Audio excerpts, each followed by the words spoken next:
एक बार एक युवक गौतम बुद्ध के पास आया और गौतम बुद्ध से बोला कि हे बुद्ध, मेरे मन में इतने गंदे विचार क्यों आते हैं। मैं नहीं चाहता कि मेरे मन में गंदे विचार आए, पर मेरे मन में हमेशा काम वासना के विचार चलते रहते हैं और मैं इनके बारे में सोच सोच कर बहुत परेशान हूँ। मेरी ऊर्जा और समय यह सब सोचने में ही नष्ट हो जाती है और इन सब के विचारों की वजह से मैं कभी भी शांत नहीं रह पाता और मैं हमेशा ही स्त्रियों को देखकर मोहित हो जाता हूँ। इन विचारों को अपने आप को रोक ही नहीं पाता। बुद्ध मुस्कुराए और उन्होंने उस युवक से पूछा, क्या तुम्हें पता है यह काम वासना होती क्या है? फिर लड़के ने उत्तर दिया और कहा, बुद्ध मैं यह तो नहीं जानता कि काम वासना होती क्या है, पर हाँ, ये जो भी है बहुत बुरी चीज़ है। फिर बुद्ध ने उस युवक से कहा कि सबसे पहले तो तुम्हें यह समझना है कि प्राकृतिक रूप से जो भी चीज़ हमारे अंदर है वह बुरी नहीं है। हमारे जीवन में उसकी कुछ ना कुछ ज़रूरत है। वासना कोई बुरी बात नहीं है। यह तो हमारे मन की एक भावना है जो हमें किसी ना किसी चीज़ की कमी का एहसास करवाती है और फिर हम उस चीज़ को पाने के लिए उस चीज़ की तरफ आकर्षित हो जाते हैं। जैसे अगर तुम्हारे पास धन की कमी है तो तुम में धन पाने की वासना उत्पन्न हो जाएगी। तो वासना कुछ और नहीं, बस एक प्रकार की कमी है जो कि एक प्रकार की ज़रूरत का एहसास है। और जब यह ज़रूरत शारीरिक हो तो हम इसे काम वासना का नाम देते हैं। युवक ने गौतम बुद्ध को कहा कि बुद्ध, मुझे काम वासना का मतलब तो समझ में आ गया, पर आप मुझे ये बताइए कि यह आती कहाँ से है और कैसे आती है। गौतम बुद्ध ने कहा कि काम वासना कहीं से आती नहीं है, यह तो हमारे अंदर ही होती है और इसका होना तो ज़रूरी भी है, तभी तो मानव जाति का विस्तार होगा। युवक ने कहा, जब यह हमारे अंदर ही है और ज़रूरी भी है तो फिर लोग इसे गलत क्यों बोलते हैं? बुद्ध ने कहा कि यही तो समस्या है।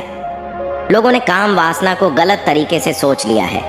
इसे छिपाने की, दबाने की कोशिश करते हैं। काम वासना गलत नहीं है, बल्कि काम वासना का गलत तरीके से प्रयोग करना गलत बात है। लोग जिससे प्रेम करते हैं बस उसी के लिए जीने लग जाते हैं, उसे पाना ही अपना लक्ष्य बना लेते हैं और उसी के बारे में हमेशा सोचते रहते हैं, पर यह सब गलत है। बुद्ध ने युवक से कहा, क्या तुम्हें पता है जानवरों में भी काम वासना होती है? युवक ने उत्तर दिया, हाँ बुद्ध, जानवरों में भी काम वासना होती है, क्योंकि जानवर भी तो आखिर अपनी पीढ़ी को आगे बढ़ाएंगे। बुद्ध ने कहा, तो फिर हम जानवरों की काम वासना को गलत क्यों नहीं कहते? युवक ने कहा, मुझे नहीं पता महात्मा, आप ही मुझे बताइए। गौतम बुद्ध ने कहा कि जानवर अपनी काम वासना का प्रयोग आनंद प्राप्ति के लिए नहीं करते, वह तो सिर्फ संतान उत्पन्न करने के लिए ही काम वासना का उपयोग करते हैं। जानवरों को प्रकृति ने इतनी समझ नहीं दी कि वह काम वासना को अपने सुख का आधार बना सके, जबकि मनुष्य अपनी समझ के बलबूते पर प्रकृति में पाई जाने वाली प्रत्येक वस्तु को अपने सुख के लिए प्रयोग करता है। हम इंसानों ने ही काम वासना को अपने सुख का साधन बना लिया है, जबकि प्रकृति ने तो हमें अपने वंश को आगे बढ़ाने के लिए दिया था, लेकिन इंसानों ने इसे अपने जीवन का परम लक्ष्य बना रखा है और इस तरह से काम वासना का भी लगाम हो जाना गलत है। युवक ने पूछा, महात्मा जी, ये काम वासना हम पर हावी क्यों होती है? तब गौतम बुद्ध ने कहा कि सुनो, अब जो मैं तुम्हें बताऊंगा उसे तुम ध्यान पूर्वक सुनना। काम वासना का सारा खेल तुम्हें समझ आ जाएगा, तुम्हें तुम्हारे सारे सवालों का जवाब मिल जाएगा। बस तुम्हें ध्यान से सुनकर समझना है।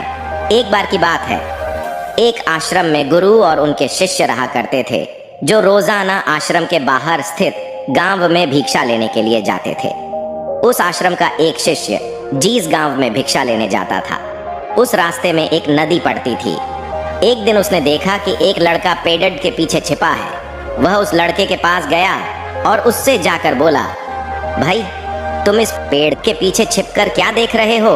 लड़के ने कहा, अरे तुझे नहीं दिख रहा कि मैं क्या देख रहा हूँ? तब शिष्य ने नदी की तरफ देखा तो वहां पर कुछ लड़कियां पानी भर रही थीं। वो लड़कियां 14-15 साल की होंगी। तब उसने उस लड़के से कहा, अरे भाई, वहां पर तो लड़कियां पानी भर रही हैं, इसमें छिप कर देखने वाली क्या बात है? तब वो लड़का शिष्य की तरफ देखकर उससे कहता है, अरे पागल, तुम्हें दिखाई नहीं दे रहा कि कैसे ये परियां नदी से पानी निकाल रही है? जरा उनकी अदाओं को तो देखो, उनके कोमल शरीर को देखो, उनकी पतली कमर को देखो, और उनके बाल उनकी कमर पर कैसे लहरा रहे हैं, मानो सुंदरता बिखरी पड़ी हो। शिष्य ने फिर नदी की तरफ देखा और इस बार वह इससे देखता ही चला गया। उसे किसी भी बात का कोई डर नहीं था, लेकिन अब वो छिपने लगा और उन लड़कियों को देखने लगा। और जब वो छिपकर उन लड़कियों को देख रहा था, तभी वह अचानक अंदर से कांप गया और उसने कहा कि यह मैं क्या कर रहा हूँ, मैं जो कर रहा हूँ वह सही नहीं है, मुझे यहाँ से चले जाना चाहिए। और फिर वह जल्दी से वहाँ से चला गया। वो आश्रम पहुँच जाता है। आश्रम जाकर वो अपने कार्यों में लग गया, लेकिन जो अब भी वह देख कर आया था वहीं उसकी आंखों के सामने बार बार आ रहा था। उसके मन में वही दृश्य चल रहा था, उसके मन में वही सब कुछ देखने के लिए लड़ाई हो रही थी। उसका किसी भी काम में मन नहीं लग रहा था। सुबह होते ही वह रोज जल्दी ही भिक्षा के लिए आश्रम से निकल जाता और उस नदी के पास वाले पेड़ के पास जाता, और जहाँ पर वह लड़का पहले से मौजूद रहता था उस लड़के के साथ मिलकर लड़कियों को छुप छुप कर देखता था। अब वह रोज ऐसा करने लग गया, यह उसके रोज का काम हो गया। अब उस शिष्य का मन किसी भी काम में नहीं लगता था, वो हमेशा ही किसी न किसी प्रकार के विचार में उलझा रहता। वो आश्रम के कार्यों को भी ठीक ढंग से नहीं कर रहा था, न वो ठीक से सो पाता था और न वो ठीक से खाना खा पाता था। उसका मन बेचैन सा रहता था। उसका मन बार बार उन लड़कियों के सौंदर्य को देखने के लिए तरसता था। जब गुरु शिक्षा देते तब भी उसका मन कहीं और विचारों में खोया रहता था। गुरु ने अपने शिष्य की इन हरकतों को जान लिया था। तब एक दिन गुरु ने शिष्य को अपने पास बुलाया और कहा कि आज से मैं भी तुम्हारे साथ भिक्षा मांगने चलूंगा, तुम और मैं साथ साथ भिक्षा मांगने चलेंगे। तभी शिष्य गुरु को मना करते हुए बोला, नहीं गुरुदेव, आप परेशान क्यों हो रहे हो, मैं अकेला ही ठीक से भिक्षा मांग सकता हूँ। गुरु ने शिष्य से कहा कि ठीक है, तुम अकेले ही भिक्षा मांगने जाओ। शिष्य तुरंत वहां से भिक्षा मांगने के लिए निकल गया। उसके जाने के बाद गुरु भी आश्रम से निकल गए और शिष्य का पीछा करने लगे कि वो कहाँ जाता है, किससे मिलता है। यह सब देखने के लिए उसके पीछे पीछे चलने लगे। थोड़ी दूर जाने के बाद गुरु ने देखा कि उनका शिष्य एक लड़के के साथ एक पेड़ के पीछे अपराधी की तरह छिपा हुआ है और छिपकर कुछ देख रहा था। गुरु भी अपने शिष्य के पीछे जाकर खड़े हो गए कि आखिर उनका शिष्य क्या देख रहा है, जिसे देखने के लिए वो पेड़ के पीछे अपराधियों की तरह छिपा पड़ा है। गुरु ने देखा कि उनका शिष्य पेड़ के पीछे छुपकर लड़कियों को देख रहा था जो कि नदी से पानी भर रही थी। तभी गुरु ने शिष्य को कहा कि तुम क्या देख रहे हो। अपने गुरु की आवाज सुनकर वह शिष्य घबरा गया और उसके पसीने छूटने लगे। वह थर थर कांपने लगा, जैसे किसी चोर को चोरी करते समय रंगे हाथों पकड़ लिया हो। उसकी हालत खराब हो गई। वो कुछ भी नहीं बोल रहा था। उसके मुंह से कुछ टूटे फूटे शब्द भी बाहर निकल रहे थे। वो अपने गुरु से नजर भी नहीं मिला पा रहा था। गुरु ने शिष्य की तरफ देखा और कहा कि मेरा शिष्य तो निडर था, उसे तो किसी भी चीज का डर नहीं था, लेकिन यह क्या तुम तो डर के मारे कांप रहे हो। शिष्य ने गुरु से कहा कि मुझे माफ कर दो गुरुदेव, मेरा इसमें कोई दोष नहीं है। उस लड़के ने मुझे बहका दिया था, लेकिन आपसे मैं वादा करता हूं कि आज के बाद मैं ऐसा कभी दोबारा नहीं करूंगा। मुझे माफ कर दो गुरुदेव। गुरु ने शिष्य से कहा कि कोई बात नहीं, पर इस बात का तुम ध्यान रखना कि हम जैसी संगति करते हैं वैसा ही फल हमें प्राप्त होता है। उसके विचार हमारे अंदर प्रवेश करते हैं, इसीलिए अच्छी संगति करो जिससे तुम्हारे अंदर अच्छे विचारों का प्रवेश हो। फिर गुरु और शिष्य आश्रम लौट आए और फिर से आश्रम के कार्यों पर ध्यान देने लगे। उसने उस रास्ते को छोड़ दिया और दूसरे रास्ते से जाने लगा।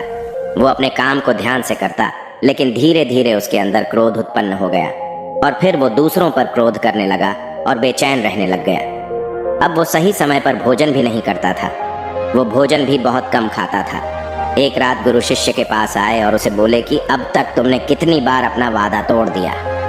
यह सुनकर शिष्य अपने गुरु के चरणों में गिर गया और रोने लगा।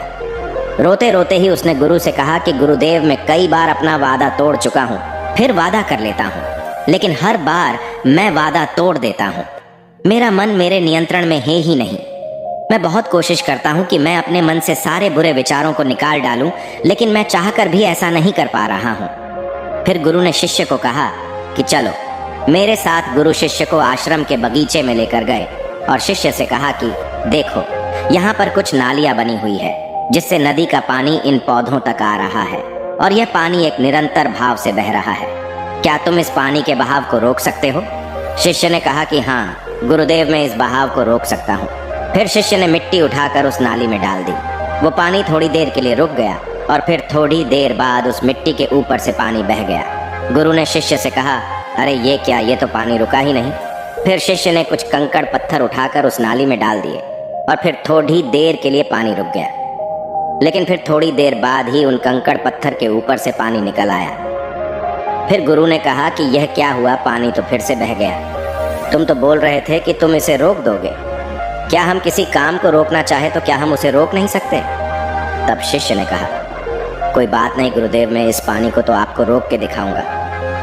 वह फिर से एक बड़ा सा पत्थर लेकर आया और उसे नाली पर डाल दिया और पानी रुक गया। तब गुरु से कहा कि देखा गुरुदेव, मैंने कहा था ना कि पानी को मैं रोक दूंगा। मैंने पानी को रोक दिखाया, आपकी बात मैंने पूरी कर दी। गुरु मुस्कुराए और बोले, अच्छा जरा ध्यान से देखो, पानी रुक गया। क्या वो तो पीछे की नाली तोड़कर बाहर आ गया और अगल बगल से बह रहा है, और ध्यान से देखो इस पत्थर को आगे भी आ गया और ये पानी अपना रास्ता बदल कर फिर से आगे की तरफ बह जाएगा। और फिर थोड़ी देर बाद ऐसा ही हुआ। फिर गुरु ने शिष्य को समझाया कि तुम्हारे साथ भी तो ऐसा ही चल रहा है। तुम बार बार प्रयास कर रहे हो, बड़े से बड़ा प्रयास कर रहे हो, पर हर बार तुम्हारा प्रयास टूट रहा है और यह हमेशा टूटता ही रहेगा। तुम कितना भी बड़ा पत्थर रख लो, लेकिन पानी तो अपना रास्ता बना ही लेगा। यह सब देखकर गुरु से कहा कि हे गुरुदेव, क्या कोई तरीका नहीं है जिससे मैं गंदे विचारों से बाहर निकल सकूं और ये मेरे मन में आए ही नहीं। गुरु शिष्य को एक नदी के पास ले गए जहां से उस बगीचे में पानी आ रहा था। गुरु ने शिष्य से कहा, वो पानी इसी नदी से जा रहा है। अगर हम यहीं से उस रास्ते को बंद कर दें जहां से पानी बगीचे में जा रहा है, अब क्या हम पानी को रोक नहीं सकते? शिष्य ने कहा कि हाँ गुरुदेव, अवश्य ऐसा हो सकता है। मैं इस पानी को यहीं से बंद कर देता हूँ, तब आगे की नाली में पानी जाएगा ही नहीं और फिर बगीचे में पानी जाएगा ही नहीं। फिर से नदी से जाने वाले रास्ते को बहुत मेहनत करके पत्थर और मिट्टी डाल डालकर बंद कर दिया और गुरु से कहा कि गुरुदेव, मैंने पानी को बंद कर दिया है, अब यह पानी बगीचे में जाएगा ही नहीं। तब गुरु ने कहा कि अगर पानी बगीचे में नहीं जाएगा तो पेड़ पौधों को पानी कहाँ से मिलेगा? उन पेड़ पौधों को तो पानी की आवश्यकता है, और उन पेड़ पौधों में कुछ पेड़ पौधे तो ऐसे हैं जिनको रोज पानी की आवश्यकता है। वह तो मुरझाकर मर ही जाएंगे, उनका क्या होगा? पानी तो हमें खोलना ही होगा। शिष्य ने गुरु की बात सुनकर वापस नदी से जाने वाले पानी का रास्ता खोल दिया। तब गुरु ने शिष्य से पूछा कि अगर हम इस नदी के पूरे पानी को बगीचे की तरफ मोड़ दे तो क्या होगा? तब शिष्य ने जवाब दिया कि गुरुदेव, वहां पर जितने भी पेड़ पौधे हैं वो गलकर नष्ट हो जाएंगे, वहां पर कुछ नहीं बचेगा। फिर गुरु मुस्कुराए और बोले, तुम इस बात को समझो कि हमें किसी भी चीज को रोकना नहीं है, बस हमें हमेशा संतुलन बनाए रखना है। कम पानी से भी पौधे नष्ट होते हैं और ज्यादा पानी से भी पौधे नष्ट होते हैं। हमारा जीवन संतुलन से ही चलता है। गुरु ने शिष्य से कहा कि अगर मैं तुम्हें कहूँ कि तुम आम के बारे में मत सोचो तो तुम्हारे मन में सबसे पहले किसका चित्र आएगा? शिष्य ने कहा कि गुरुदेव, मेरे मन में तो पहला चित्र आम का ही आएगा। गुरु ने कहा कि जब हम गंदे विचारों को जबरदस्ती रोकने का प्रयास करते हैं तो वह और मजबूती के साथ हमारे अंदर प्रवेश करते हैं और ज्यादा हमारे अंदर उठते हैं। इसीलिए हमें उन्हें कभी भी दबाने की कोशिश नहीं करनी चाहिए। फिर गुरु ने शिष्य को जाते हुए कहा कि हमारे गंदे विचार बुरे लोगों की संगति करने की वजह से भी आते हैं। कई बार क्या होता है कि कामुकता हमारे अंदर होती नहीं है, लेकिन कुछ अश्लील लोगों के साथ रहने की वजह से ये हमारे अंदर हावी हो जाती है। फिर शिष्य ने कहा कि गुरुदेव, आप सही कह रहे हैं, मैं अपने मार्ग से भटक गया था। फिर वो शिष्य उस रात बहुत ही चैन की नींद सोया। सुबह अपने कार्यों को पूरे मन से किया और फिर सुबह वो भिक्षा लेने के लिए उसी रास्ते से गया जहां वह लड़का आज भी पेड़ के पीछे छुपकर उन लड़कियों को देख रहा था। वो शिष्य नदी पर गया जहां वह लड़कियां पानी भर रही थीं। उसने उन लड़कियों से पानी मांगा। उन लड़कियों में से एक लड़की ने उसे पानी पिलाया और उस सन्यासी शिष्य के चरण छुए। शिष्य ने उसे आशीर्वाद दिया कि तुम्हारा कल्याण हो। उसका मन सकारात्मक ऊर्जा से भर गया। उसके चेहरे पर मुस्कान आ गई थी, जैसे कि उसे कुछ खोया हुआ वापस मिल गया हो। वह वापस अपने रास्ते से जाने लगा। तभी पीछे से वह लड़का आ गया जो पेड़ के पीछे छुपा हुआ था। वह शिष्य के पास आया और बोला कि क्या बात है, आज तो तुमने नजदीक से दर्शन कर लिए, तुम तो मुझसे भी आगे निकले। तब शिष्य ने कहा कि हम हमेशा दूसरे के दर्शन करने में ही व्यस्त रहते हैं, अपने दर्शन कर ही नहीं पाते। तुम कब तक इस पेड़ के पीछे छुपते रहोगे? किसी को पसंद करते हो तो उससे बोल दो, अगर वो भी तुम्हें पसंद करती है, और शादी कर लो। पर उससे पहले तुम कुछ बन जाओ तथा अपने आप को पहचान लो। ऐसे अपना समय बर्बाद मत करो। फिर वह लड़का रोज उससे मिलने लगा और उस लड़के ने नदी पर जाना छोड़ दिया। और फिर वो लड़का अपने जीवन में कुछ बनने के लिए संघर्ष करने लगा। तो तुमने देखा संगति का असर क्या होता है। अपनी संगति बदलो, अपने विचार बदलो। बुद्ध ने युवक से पूछा कि क्या तुम्हें तुम्हारे सारे सवालों का जवाब मिल गया? तब युवक ने कहा कि हाँ महात्मा जी, आपका बहुत बहुत धन्यवाद। तब गौतम बुद्ध ने युवक से कहा कि जब तुम्हारे मन में गंदे विचार आए तब आप अपने आप को दोषी मत मानो। यह शरीर है और यह सब इसमें हजारों वर्षों से सीखा है। यह केवल तुम्हारे सोच लेने से, शपथ लेने से यह टूटने वाला नहीं है, लेकिन तुम्हारे पास वो शक्ति है और वो ऊर्जा है जिसका तुम्हें संतुलन बनाए रखने के लिए उपयोग करना है। तुम एक जीवित ऊर्जा हो जो कुछ भी अनुभव करने के लिए स्वतंत्र हो, जो कुछ निर्माण करने के लिए स्वतंत्र हैं। इसीलिए तुम अपने आप को पहचानो। दोस्तों, आपको यह कहानी कैसी लगी हमें कमेंट करके ज़रूर बताना, और ऐसी ही और कहानियों के लिए सब्सक्राइब का बटन ज़रूर से दबा देना।